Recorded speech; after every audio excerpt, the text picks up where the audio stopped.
And I see Denise. Yeah. Denise, you're formally on this committee, yes? Wonderful. Okay. Yeah, we are now live. I believe Ms. Hines has joined as well. Wonderful. We definitely need the birthday girl present. Just don't make us sing. You would rue the day if I were to make us sing. We're now live. It is so great to see everyone's faces. And thank you everyone for being available and being accommodating with our use of technology. Our board accountability meeting, we haven't convened, oh my goodness, in more than a year. But I think it's very important that we get together and start talking about the different accountability measures that we use to assess the performance of the district and that we're going to use to understand and reflect on a very unusual year. We are joined by our superintendent, whom I will invite to bring comments. Good afternoon, everyone, and I'm pleased as well to see everyone. It's a beautiful spring day, so it's a great day to talk about our progress and also our plans for moving forward. It'll be exciting for us to review the information that we have on hand and reflect on how we'll be using that to guide our fall opening and probably influence our summer learning experiences as well. It's good to see everyone, and I appreciate the opportunity to serve. Thank you. Thank you, Dr. Levette. So let me put some context on where we are. We are a regularly convening committee that reviews our district accountability system and our tools, our desk and our tools for reviewing our reporting structure, our monitoring structure. But it seemed to me that we were really well due to start looking at the district data that reflects on what our operations have been this past year and how we'll be moving probably to a more traditional instrument over the next 24 months. As you are aware, we approved our DAS REMI in the fall of the year. And so although we have approved a navigation plan earlier this year, we'll be looking at a DAS REMI in the fall, and then we'll be looking at yet another in the next year when we're in a really critical time in being able to look at our district data. So I asked the staff to pull together information that would allow us to see what we're doing and how we're doing so we can start mapping our way forward. I'd like to welcome one of our new board member to this committee, Mr. Denise Grabowski. Thank you for being here and agreeing to accept the invitation to serve on this committee. I value the analytical perspective that you may bring from your work life, and I hope you enjoy your service. You're welcome to make a few comments if you would like. Thank you so much for the warm welcome. It's been great to join the board, and I am excited about joining this committee in particular. I think it's very valuable as a new board member, and also as Dr. Hudson Brown mentioned, I have been doing the analysis and how we can use that and making decisions for the district. So thank you. It's our pleasure. You received the agenda and you received the minutes. I will entertain a motion to adopt the agenda. So moved. Okay, it's been moved by Mr. Johnson to adopt the agenda. Is there a second? Second. Awesome. Seconded by Dr. Mosley. The agenda is up for discussion. Is there anything that needs to be added to? Does the agenda need to be amended or corrected in any way? Okay, hearing no comments, all of those in favor in accepting the agenda as presented signify by saying aye, or you can just raise your hand. Aye. Okay. Any opposers? Abstentions the same. Okay, unanimously approved. The next thing is you got your minutes from our November 19, 2019 meeting. I realize those came out today. Have you had enough time to review them, or would you like to approve those at another time? I saw one correction that Dr. Mosley was present, and we just can't seem to remember that to put you present, Dr. Mosley. But there are some comments that were attributed to you, so we'll need to make that correction. Is there any unreadiness about approving the minutes that were sent? I don't see that I have them, Dr. Houston. Okay, then why don't we wait on that? We'll take that to our next meeting. We'll hold those minutes from November and approve them at our next meeting. Okay, so now here's the meat. Here's the fun part of this meeting. We are going to talk about our DASRME. We're going to talk about, get a presentation on student learning loss. And these are going to be led by Joe Austin, our data guru, and I'm excited to see what you are presenting. So he's also the proud uncle of a soon-to-be college student at some select college. But please do, Joe, share with us what you and the team have been working on so far. Hey, good afternoon. In the chat, we'll be posting some files that pertain to the many of the documents that we'll be reviewing today. You should see another copy of the NWA MAP Learning Loss Report, Superintendent's Note, as well as a copy of the agenda as well, just in case you wanted to keep a file handy. Okay, at this time, I'm going to share my screen and go through the timeline for our strategic plan efforts.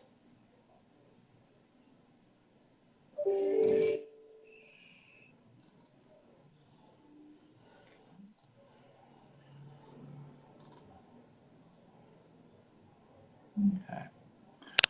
All right. Please let me know if you cannot see the screen. I can see it. Okay, excellent, excellent. So we're going to walk briefly through our strategic planning timeline. The district accountability system was traditionally known as the DASRME. Now, due to the impact of COVID-19, we implemented the navigation plan for 1 year. Our focus was on working and operating in the uncertainty of the pandemic. We were literally navigating the waves of COVID-19.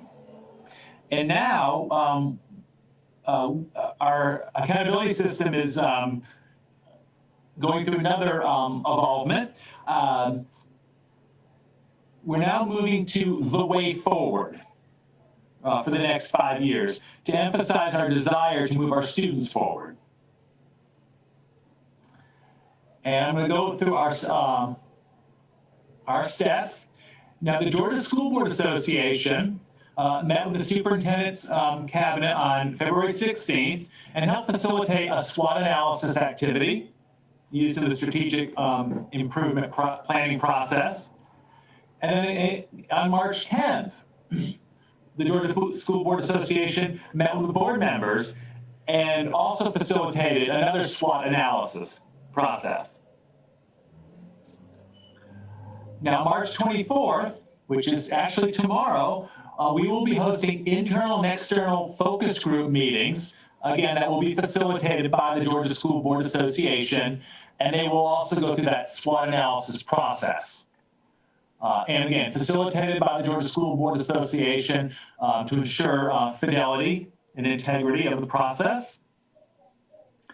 And then on March 25th, there'll be a focus group survey that will be released to the focus group participants.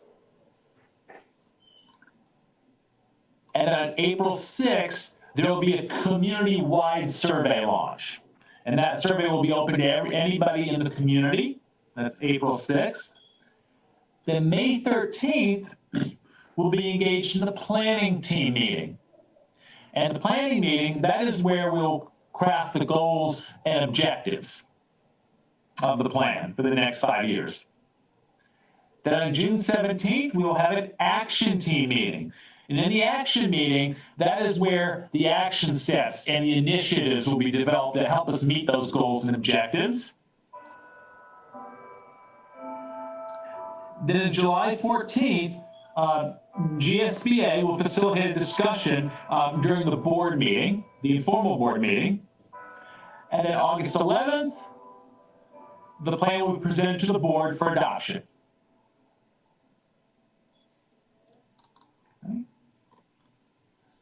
So that is our timeline and next steps in our strategic planning process. You can see it's very much a collaborative effort. This is not an I, this is very much a we process. We'll be engaging with well over 100 members from the community, you know, when you count all of our internal and external stakeholders. Mr. Austin, tell me, while others start to tee up their questions about the timeline of your process, would you mind giving us a feel for how the public input process is different, or is it different on this plan? I mean, that's a pretty, I won't say aggressive, but you have a clear survey process for internal, external stakeholders. I think that's something that we've done before. But is there any way that this process differs from what we have done in the past to inform what the desk framing would be? Okay. So the main difference between the community, the external stakeholders, and the internal stakeholders. So everyone has gone through that SWOT analysis process. Now, of course, the community being much bigger, you know, there's a sampling from the community where we definitely have people in key roles throughout that strategic planning, the strategic planning process from the internal standpoint. And then, of course, it's the internal staff that will be doing the action steps. So the external staff, they will not be involved in the actually crafting of the action steps and the initiatives, but more along the lines of priority setting. So that's really where the difference is. And I think Mr. Feliciano could perhaps give us more detail about the differences between the process as it exists now compared to what it was 5 years ago before I joined the district.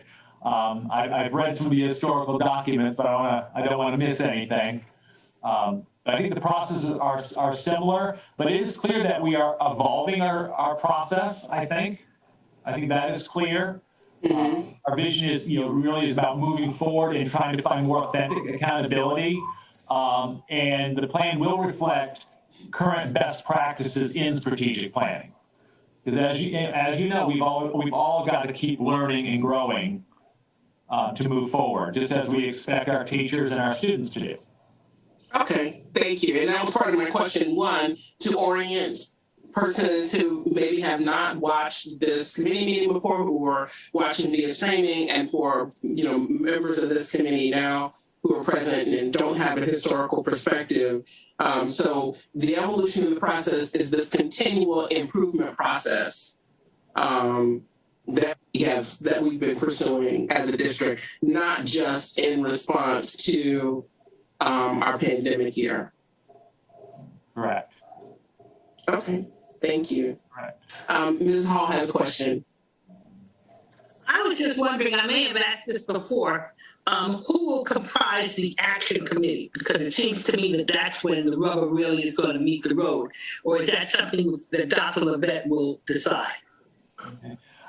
So that will be a collaborative decision, really amongst the superintendent's cabinet. Because it'll be people who actually are engaged in the work, who will actually make this work happen. And really it's the work they do that's part of their role in leadership. If that makes sense. So it's really, it's a really decision that the superintendent's cabinet has to make to find those who would be key into helping to achieve those particular goals and objectives that will be crafted. So when the priorities are set through our internal and external stakeholders meetings, from there, from those strategic priorities, then we'll craft those specific goals and objectives. And depending on the area of those goals and objectives, that will help us determine who the most appropriate staff members would be to work on the action team. Okay. I'm trying to understand it so that all this work is done, and then we get to the board meeting where it's voted upon and you have dissension. I'm just trying to figure out how we stand back and allow this to happen, but at the same time don't mess things up down the road if we don't agree with it. Do you see Ms. Hall. Dr. Levette, I think, is trying to address your concern, and Mr. Feliciano also has something he wants to contribute. I believe when we did the session both with the cabinet and the board, there was a slide that addressed who would be a part of the action team. It is representative. It represents the community. There are board members, of course, involved as well. So it's a pretty representative group. It is not a process that is owned by the board, but board members are involved at some point. Okay. Mr. Feliciano probably has more details, but we can also pull up the slides that were presented on that date so that we can revisit the specifics as laid out by Georgia School Boards Association. And I'll take this opportunity to say that, like many of you, I've been involved in many strategic planning sessions for school districts where there are hundreds of people involved and they give you thousands of things that they think the school district ought to do. And in the end, very little of that gets done. So this process is designed for us to look at the consensus built across all of those meetings and to highlight as you participated the priorities, and then the action planning is built out from the priorities, as opposed to every one of the 900 things that have been deemed important being a priority and leading us nowhere. So that was a very specific request I made of Georgia School Boards Association. When we looked at a facilitating group, we did not want to engage in that less than effective process. And Mr. Feliciano has other comments that he can make. Thank you, Superintendent. I certainly am glad to see you all. And that's a very good question, Connie, because obviously we do not want to present to the board a strategic plan that is not going to be supported. That is not our intention. One of the reasons we brought GSBA into the picture is to assist us as a independent entity to help us through the strategic planning process. It's important for the community to understand this is not, it is not an administrative document that was created just by us. It is not a document that's created just by the board. It takes input from the entire community. And we want the strategic plan to be realistic, forward-thinking, and especially exciting. And we want buy-in from everyone. So everyone's input is needed. And that's part of the focus group and the SWOT analysis that's being done. The next stage that was talked about is the planning team. Now, the planning team consists of 50-50, 50% staff, 50% community. They're the ones that really going to look at the vision, mission, guiding principles, and goals that exist today and determine, do we need to change it for the next 5 years to give us a different direction or a different outlook on where we want to be in 2026. Now, part of the action team's meeting, they will receive that input, okay? And the action team does consist of just administrative personnel. They will have the ability to look at what is it that the planning team has decided, and is it doable? Is it realistic? Can we achieve it in 2026? Can we work with it? Because the action team is what has to come up with those objectives. They got to come up with the measures. They got to do the action items and the accountability component as to who is in charge of that specific measure or getting those action items done. Okay, now that's a back and forth. That will go back and forth. And obviously we're going to keep the board informed as to the direction we're going in with the strategic plan. So you're not blindsided at the last minute and say, whoa, this is not what I thought it was going to be. So it will be a collaborative effort with the board, with the administration, and with the community to keep everyone informed as to how we're progressing so that when we present it to the board, there's really no surprise. Good. Thank you so much. And I really appreciate that question and the three different contributions to the answer, because I think it provides an opportunity for us to point out that this is different. So there's the DAS, the District Accountability System, that we have been using in the absence of, not absence of, but what you're talking about is a 5-year plan that will inform the 1-year measures that we will make every single year. And we're talking about a larger process that's going to inform a historic document. Is that fair? Yeah, now one of the things that is going to be different and unique in moving forward, obviously when we work with GSBA, we're going by their guidance on how to move forward. Our DAS and REMI consisted of everything in one document. Their plan is to split it, one for operational purposes and then one for strategic purposes. So they will be providing there'll be two separate documents that will be provided. One will still be the REMI, which is the reporting, evaluation, monitoring instrument that the administration will use to know when reports are due, what are the measures that we're going to be measuring, and the metrics and our targets. That will still exist. So the REMI manual will still continue on, but there will also be a specific strategic document, 2026, the way forward document. Okay. That's extremely helpful. And I think it also is going to contribute to us doing a better job of really identifying strategic governance philosophies and processes and operational processes. So I'm looking forward to seeing those two documents. Awesome question, awesome discussion. Any other questions about the timeline before we move into our next presentation on student learning loss? Yes, Ms. Grabowski. So thank you for all that clarification. That's extremely helpful. Just to drill down a little bit, and I'm thrilled to hear about the opportunities to keep the board engaged along the way, because I share Ms. Hall's concern. I know we don't want to get something towards the tail end of the process that, sort of having that involvement is going to be fantastic. Do you anticipate, and you may not have the details yet, do you anticipate that part of that update will occur? Because I see the planning team meeting is kind of be this, big picture vision setting meeting, and the action team really talks about how to put that vision into the action. So that planning team meeting seems to be a kind of a pivotal moment in this planning process. And one of the things that I mentioned at the board workshop, which was very helpful to go through the SWOT analysis, but it was kind of looking at where we are now, and we didn't really have that opportunity to have that really kind of innovative discussion of, okay, what are the big picture ideas? And I can't wait to hear what comes out of the planning team. But I would just, if there's an opportunity as you're looking at that engagement to share that with us, in particular at that point, would be very interesting, and some opportunities to provide some feedback would be fantastic.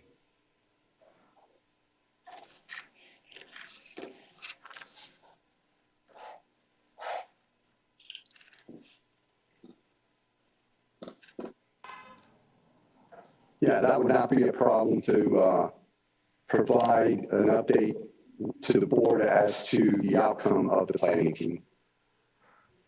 Thank you. I appreciate the question. I'm wondering, Ms. Hall, Ms. Grabowski, are you thinking in terms of a first glance of the process, or are you looking for an intermediate opportunity for approval, like, yes, you're going in the right direction? Because I know the strategic process is built for that, so I think I just want to clarify what you're looking for. I just want, after all the hard work, I want full board support. So anything that will help to encourage that, I think is a good thing. But no, I don't think we need to, step to step necessarily be involved. But at some point, as Dr. Levette said, I think it'll be a great idea to actually narrow it down enough so that we're not all over the place. But mainly, I'm just looking for full board support once all this work is done. Oh, okay, I understand. And Ms. Grabowski, you're nodding your head. Is that? Yeah.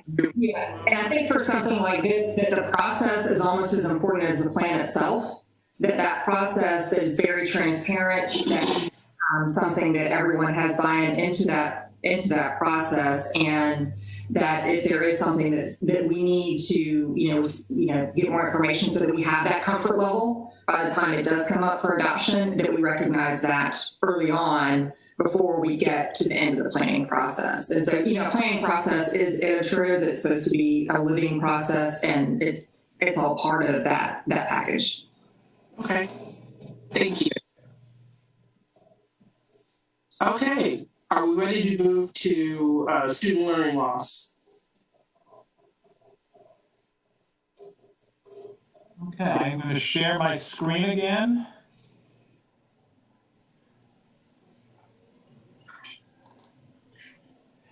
Okay.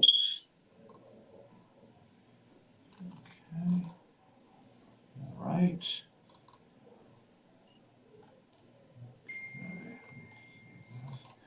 And you should have gotten in your chat, there is a PDF with the timeline and this presentation, as well as a full copy of the learning loss report.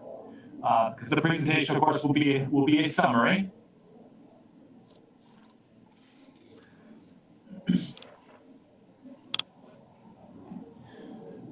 So again, it's my pleasure to present data points from our Measures of Academic Progress Map Learning Loss Report.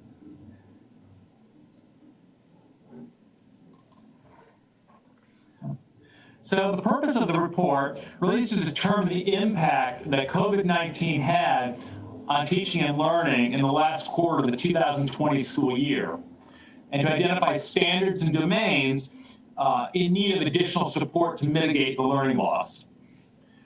Also, we want to identify learning resources to address specific student needs, help determine resource allocation, and find data points for potential grant applications. Data from the report reflects student achievement and growth status as of fall 2020.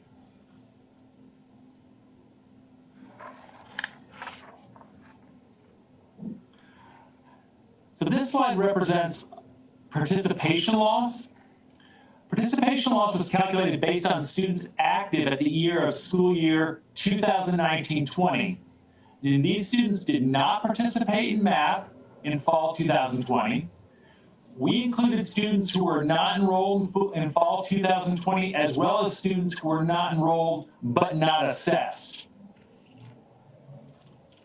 Grades 3 through 7 experienced about a 21% participation loss. Now, the NWEA, that's the Northwestern Evaluation Association, they're our map vendors. They are a nonprofit. Their study showed that the national attrition rates were higher than those in Savannah-Chatham. So again, while we're not happy with attrition rates of any kind, obviously, they were not as severe as they were in other parts of the country.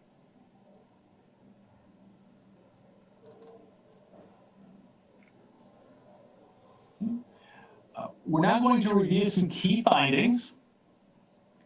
Student growth experienced a more negative impact than student achievement.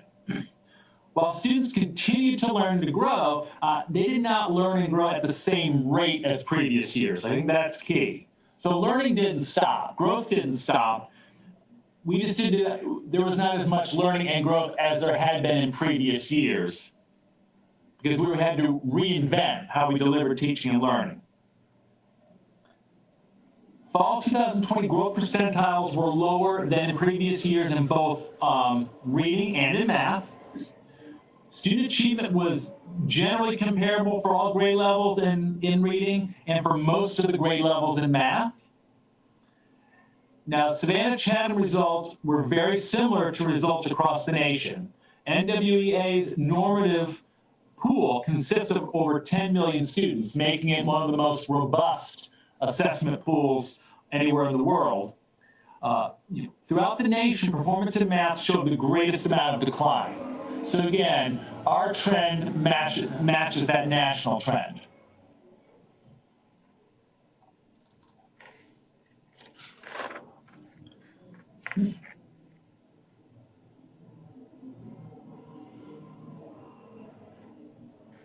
Okay. All right. Now we're going to look at specific reading domain areas or strands of the standards. The vocabulary domain actually showed improvement based on fall 2020 results. Now, informational and literary text both showed declines.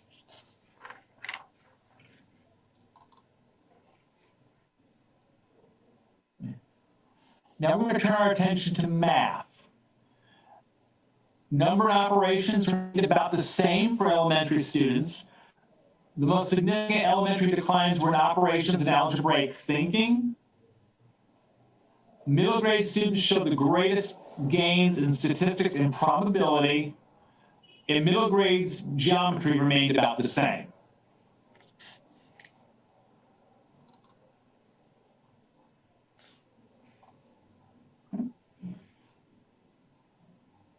Now, I'd like to focus our attention on some graphics of these domain areas.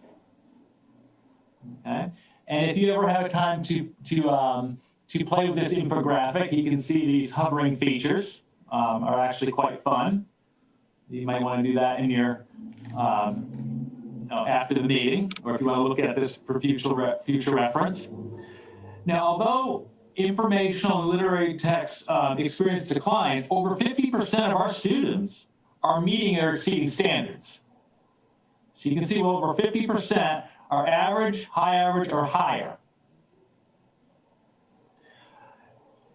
Now, we've also included links to some of the resources that Academic Affairs has been using to address the learning loss. And Academic Affairs will go in greater detail when they present. But if you go down here, there's a wonderful link to a video, an information video on Amira, which is a wonderful reading resource that Academic Affairs can provide more information about.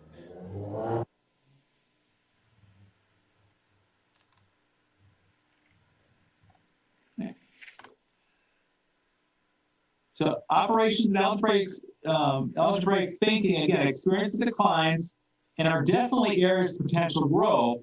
Again, even though that was an area of growth, over 50% of our students are meeting or exceeding these standards. And this is one of our more troubled areas. Okay. And again, down here we have our iReady icon. This will take you to another very interesting informational video, just for your own informational purposes. We wanted to include that. And we also included a little picture of the curriculum warehouse. Our curriculum and instruction department has been hard at work building the curriculum warehouse as resources for our teachers. So Academic Affairs has been very, very busy finding appropriate resources to address specific student learning needs. Now Can I ask you a question real quick to make sure that I am understanding this graphic properly? Yes. Great, thank you. So, and I've gone into the chat. So if you need to look at this in a larger document, as I did, when you click on the first document in the chat, then it'll take you to another document that will take you to the infographics. Yes. It will be interactive. So you're not going to pull down, it's not going to be a PowerPoint or a PDF. You're going to go to a file that's then going to have a link to another file, and then it'll you'll go to the website with the infogram. So I'm in the infogram, and I'm looking at operations and algebraic thinking the way that you are, and I see that fall, which was I'm seeing as last semester, last fall, there being 15% of folks doing well. And then in the winter, which would be January to now, 24% doing well. Okay. So I'm seeing an improvement in this area across the past 2 semesters. Okay. So in the number that are doing well anyway. Well, actually, you know, I think you're looking at the green, the oak green, the high. That Yes. high is extremely high. That's well above average. That's exceeding standards. Okay. That's very high achievement. And of course, high average that's above average as well. That's exceeding the standard. Now, average, you would equate that to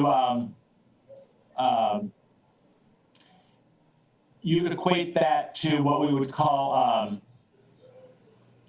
a level 2 in milestones or a level 3. Okay. Okay. Okay. And then the low average, again, that's coming close to close to meeting standards. That's kind of a wide band to those low average. They definitely need some support in some standards. Right. Low average, they're going to have mastered some standards, but not all of the standards need some support. The low students, of course, need significant support.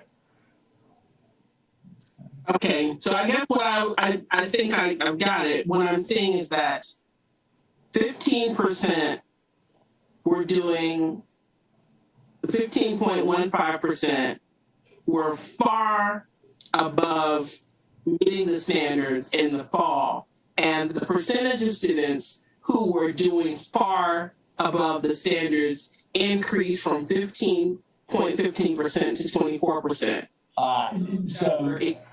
So the winter actually represents last winter, last December. Okay. So this report goes from last winter, last mid-year administration, to this fall. Now, it's important to know that this fall was done remotely. Right. That's what I'm trying to get to, a comparison of remote to non-remote. And that, okay. Yes, and again, this very much matches the trends spotted by NWA in their report. Okay. In their report, yes. So it's the inverse. Yes. Okay, all right. That's what I wanted to know, because if it was an improvement, that looked unusual. All right. Right. Yeah. It's the inverse. But I think the big takeaway here is, despite the challenges, we still have over 50% of the students who are meeting standards or above. So I think that shows us that this is not an impossible task. That there are some things that we've done to really address the difficulties of COVID-19 and to support students. And this is definitely something that we have the ability, and we should have the confidence that we can address this successfully for all students. Okay, all right, I think I got it. So what instead I'm seeing here is that there are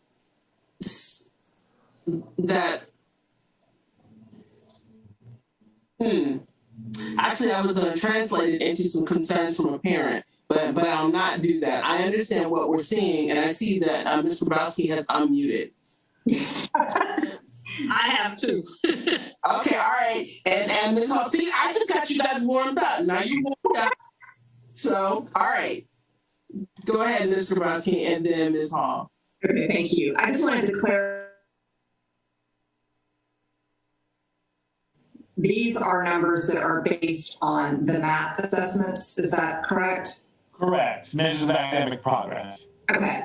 I just make it clear because iReady is a tool that's now been introduced to all of our schools as a way to address learning loss, which I think is great. I just want to make sure it's clear that these numbers don't relate to iReady, that iReady is simply a tool to help us in mitigating that learning loss, because that might not be, if someone's looking at these slides or viewing this presentation outside, that might not be clear that the numbers at the top are related to the MAP and that iReady is the tool. So I just wanted to numbers of the MAP, the iReady is just one of the tools, because iReady has many tools in its many suites in its product. It's just one of many resources that Academic Affairs has used to address student need. And we wanted to provide information on some of these resources so that people could see with their own eyes. Okay, thank you. Okay. Mrs. Hall? My quick question was, Mr. Austin, were we able to break down the results of children who were totally virtual versus those who had the chance to do hybrid with some in-person learning, or is that too much to ask? Well, that wouldn't be relevant because we were looking at December 2019 scores, and then the fall that was taken before we had a hybrid, before we had students coming back in. So this is a little bit more even. But what we do have, again, we have compared it to the national trend in the data from NWEA, and again, they have students, all the students in their normative pool are facing the same challenges. And again, this is a normative pool of over 10 million students. Okay, and you're assuming that all of these students were pretty much all virtual for this situation. Not that here we were in Savannah, yes, but in New York, they were able to go to school part-time. I'm just trying to see if, you know, it's gonna, down the road, we're gonna see that the kids who came in and got that person-to-person touch are gonna end up showing more progress than not, or the opposite. But I don't want to get ahead of you with that. Overwhelmingly, these are virtual results. The fall are virtual results, overwhelmingly. Okay, all right. Now, there are probably exceptions, but again, with the 10 psychometricians that NWA retains, they've done a pretty thorough job of really, scrubbing this data so that we have an accurate picture. Okay, thanks so much. Yep. I have a question. My question refers back to the information provided about the participation loss for MAP. What attributed to that loss? So again, as you know, we have had slight dips in our enrollment, just the same as all school districts across the state have had dips. So that is part of it. And again, this was given remotely. So again, much harder to ensure participation in a remote environment, although I think we were very successful in doing that. But those are just, really two of the factors. One, the same challenges that all school districts faced. And again, that loss of enrollment, particularly in the younger grades. Although again, ours not as severe as our comparable districts. And again, the challenge, of course, of delivering MAP remotely. But I do have to say it was a Herculean effort. Our parents really pulled through. Our fantastic testing staff and our teachers really were out there, providing our students with the support that they needed to have a successful test administration. And we very carefully monitored for irregularities in those remote assessments and adjusted accordingly. But really, those are the factors that contribute to that participation loss. And again, the same challenges that districts across the country are facing. Okay, so and because I'm learning as we are going through this process, so with MAP, enrollment, is that voluntary and heavily relied upon the parents, or what does that process look like as far as enrollment? Well, enrollment, of course, certainly does involve, the parent enrolling them in school. And we got to remember that Savannah-Chatham is very much a service industry-oriented community in many ways. And there's going to be a lot of transients. Even before COVID-19, we have a significant transient population, which, of course, is going to impact our enrollment. Spikes in dips in our enrollment, those are not uncommon even before COVID-19. But when you add the pandemic into that equation, it's going to become a bit exaggerated. I have a question. Yes. This is Irene Hines speaking. What what effect did with our children and their performance? How has it affected for those children who were unable to have sufficient or receive sufficient internet training, or because they had some problems with connection with the teacher and the system as the lessons were being given? What effect would that have on? I know it would. Well, it wouldn't be a positive effect, but did you find out anything concerning that? Yeah, so what we did is we were very proactive. We provided supports to meet those challenges, to help parents troubleshoot those connection problems. As you know, we had our Wi-Fi on Wheels initiative, Yes. To connect families. We used data from that to make sure that we took it to the neediest areas. And a big focus of our testing department really was how to troubleshoot the difficulties that parents and children were experiencing and help them cope with the frustration. And that is why that administration took a few weeks longer than it normally would, because it was very slow going. It was a lot of debriefing. Every day during our test administration, NWA offered a support session where districts across the country could kind of share their war stories and their successes and challenges of the day, and help each other troubleshoot, to improve on the administration. So very much it was like in the classroom, we had to take that formative assessment information in and make adjustments on the spot. And it was very much we were very much involved in a learning community nationwide to help support our families and our students and our teachers in delivering this assessment virtually for the first time. I want to go back to my question just so that I'm clear. So all students who are enrolled will be assessed through MAP, or is it that students enrolled in school would have to enroll in order to participate in MAP? And maybe that's where I'm not connecting. Okay, if you're in the appropriate grade levels, okay, and we test our elementary and middle school students, then yes, everyone takes that MAP universally at least 2 times a year, typically, in a typical year. Okay, this year we only had a fall administration, okay? But in normal years, universally, our elementary and our middle school students would all take MAP. Okay. Okay, and you don't have to do a special enrollment to take MAP. Okay.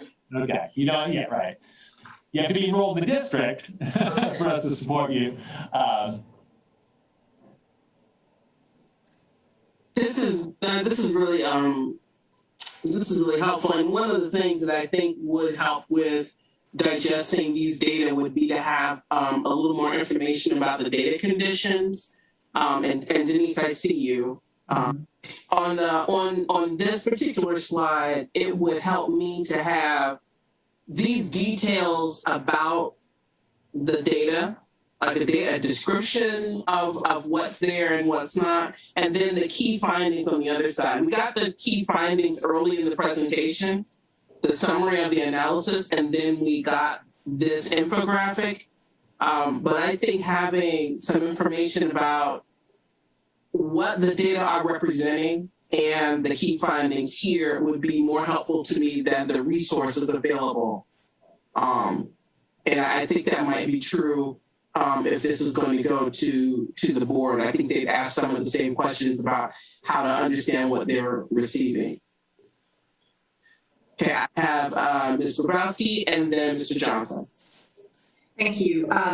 So as we know, testing during these times has been a challenge, and I certainly understand that this information is being presented based on the map, and that makes sense. And I reviewed the memo as well and understand why the younger grades were not included in this assessment. But given the challenges of testing during the pandemic and the lack of ability to be able to assess those younger grades, are we looking at other metrics to evaluate learning loss aside from testing? So again, yes. So for the high school students in particular, we have information, what we call the state tracker, where they look at, course grades. You look at attendance. Now, obviously, discipline, we cannot look at that in the same way in a virtual environment. That's very different. There are classroom assessments. Curriculum and instruction has been working on creating common assessments, common classroom assessments, so that they have that information as well. Okay. And I do believe there are some classroom assessments as a part of an iReady component as well, that again, I think our colleagues in academic affairs can go into greater detail over. And again, a lot of the details to which you're referring to, and I know the presentation just really hits the highlights visually, but the report that we've attached goes into much greater detail and gets to those points I think that you're looking at, where it goes into very granular detail. It does, but it's only grades 4 through 8. And so it doesn't look at those really critical younger years when we know how important it is, especially for reading and developmental learning. So I just trying to get a sense of how we're evaluating that. And then for the upper grades, and this is actually, we had a parent who provided comments at our last board meeting about the upper grades, in particular the juniors and seniors, when they're looking at their actual grades and how that might impact college admissions or scholarship opportunities. So just trying to get a sense of if we are looking, even if it's something like grades, are we looking at how the grades are this spring as compared to previous years? And is that a helpful metric? And maybe it's not, but that's just what I'm trying to understand, kind of the two ends of the spectrum that we're not able to see within that data. Okay. So the reason we didn't include a lot of the lower grades in this data point, because again, NWA, through their study, there are too many outliers for those younger grades. Again, probably because of being such a needy age group, that was the reason for it, and that it was not comparable. That's why that was not in there. And again, that is a challenge with the upper grades, because we're looking at a very different set of circumstances when we look at attendance. Okay, it's the definition of attendance and how we take attendance obviously has changed. If you look at grades, the pass-fail rate, everything that has happened over the last year has had a definite impact on that, and it's really not the same as it's been in previous years. But again, we have the data points that we have, and that's a part of that's always the challenge in our work, is to find a way to make the data points that we have available to try to get the best information that we can from them. And we do reach out to colleagues across the state and the nation as to how to do that. And I do know curriculum and instruction has been working on addressing some of those needs as well. Because again, a lot of our traditional tools we've not been able to use in the same way because conditions have changed. And it's been a constant learning process. Thanks, Mr. Johnson. Yeah, I don't know if this was in the links that we'll put in the chat, because I'm not able to see those links on my phone in the chat. I'm not getting anything through. But I didn't know if there was a way we can show like this kind of interactive graph that we see on the screen now with the individual grades or not. I think that would be, I'm a data geek kind of like the rest of us are, and I think that to me is interesting, just to kind of see where we are at the individual grade level. So you're looking for these data by grade? Yes. I don't think that has been created. Is there a plan for that, Mr. Austin? Or has it been? No, we focus on grade band areas, not individual grades. And again, to better align with the NWA report, but also the emphasis has been, and the support that we've given to schools has been to provide in data at the individual student level. Because the purpose of this report is really, it's really not for us. It's really for the schools to take some of the information that we found on individual students to find their individual needs and address them. And we're just highlighting some of the district trends that we're seeing in these areas. For instance, literary and informational text. That definitely tells us that there's in that virtual environment, we have a need in that area, a clear need. But the main purpose of this was really to support individual classroom teachers and schools so they could better support students to get specifically what they needed. Okay, do we have any metrics that we can see that we can use as a district or the superintendent and her staff and academic affairs can use so that we can look at those grade bands or on the individual grade levels at those school sites so we can make sure that they're getting the support they need? Yeah, if no one minds, I'm just going to jump in real quick and just say, I know Mr. Johnson said that he wasn't able to see the full report in the chat. So yes, the full report does have district level data by grade level, but that is when we are looking at our overall achievement and growth percentiles. And then we have the domain level data reported by grade bands. So we have that group by 4th and 5th, and then 6th is sort of standalone because the domains transition from 5th to 6th grade, and then we have 7th and 8th grouped together. And then we also have much more detailed data files, which Joe alluded to, that we have available on our district intranet site for schools and our academic affairs governance team to be able to access so that they can see, like I said, all the way down to the student level where the areas of concern or strength are. Thank you. That's good enough. No, thank you very much. Yeah, I appreciate that as well. I was thinking, we made a big point that these infographics were available to the public. And so I assumed that he was asking about these infographics being available on the website for people to be able to see at grade level. But when you do get to a PC or Mac, Mr. Johnson, when you click on these links, I think if we need to send these links out, please, Mr. Austin. Yeah. They are in the they'll be posted. Okay.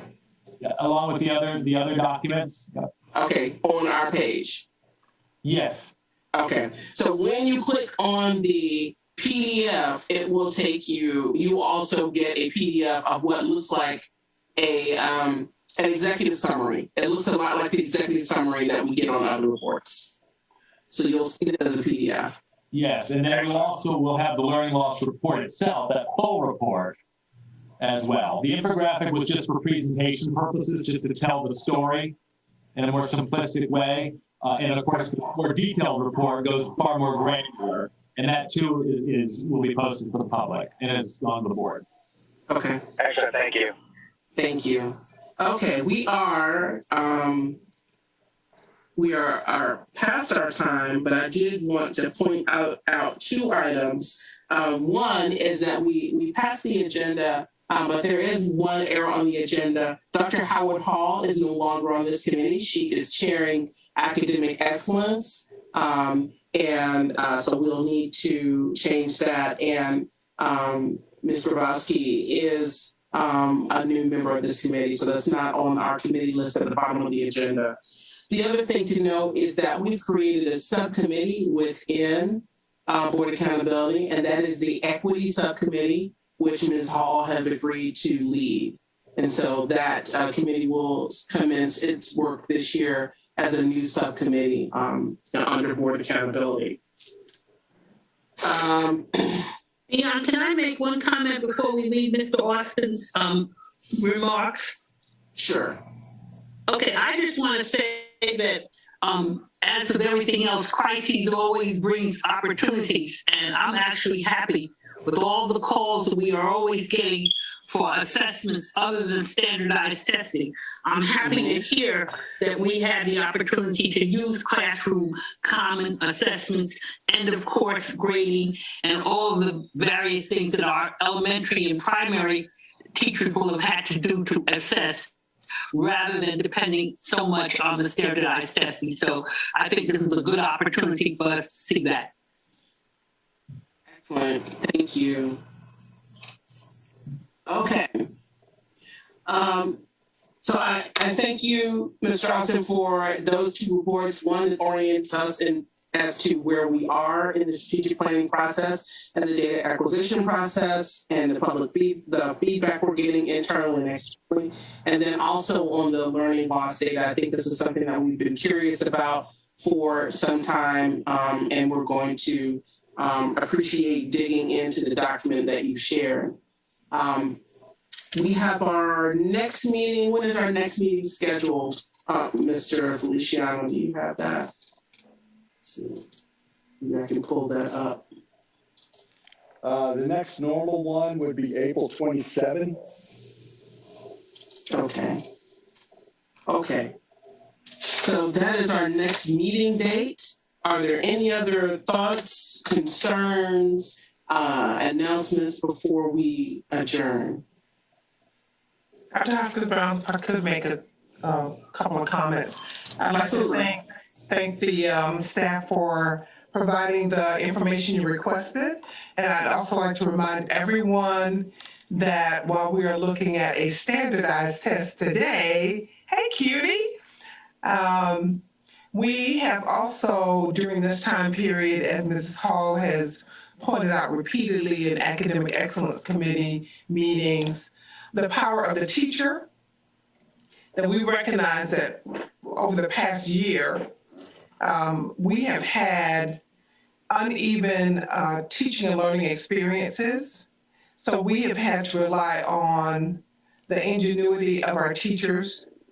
And we have finally gotten back to the point that we are relying on their judgments.